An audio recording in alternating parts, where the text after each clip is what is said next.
So, heto na mga kaballers, Golden State Warriors may bagong tatlong player pinangalanan na. At ang balita patungkol kay Tyrese Haliburton na may babala sa Eastern Conference. Tara na't pag-usapan natin yan dito sa Basketball Hot Shots.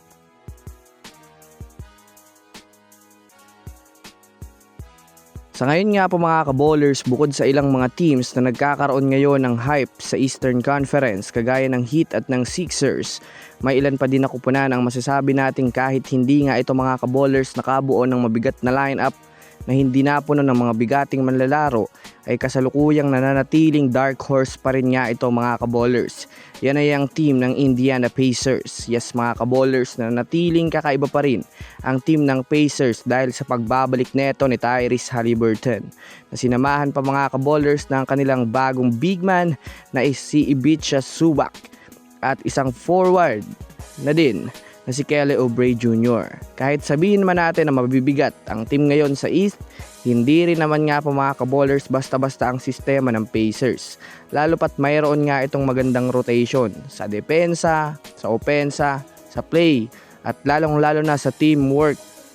Desidido nga si Tyrese Haliburton na tapusin ang kanyang sinimulan ng nakaraang NBA Finals. Sinabi ni Tyrese Haliburton na gagawin niya nga daw ang lahat para makabalik sa Finals kahit ano man nga daw ang mangyari. Kumbaga hindi si Tyrese Haliburton nakadepende sa dami ng kanilang superstar. Nakadepende itong si Tyrese Haliburton sa malaking potensyal na magagawa ng kanilang kupunan. Sa kabilang banda naman, kasalukuyang mukhang mapupuno na nga po mga kaballers ang magiging lineup ng Warriors ngayon para sa susunod na season dahil kasalukuyan na nga pong iniisa-isa ng Warriors mga kaballers ang mga player na maaari nilang makuha ngayon sa loob ng free agency.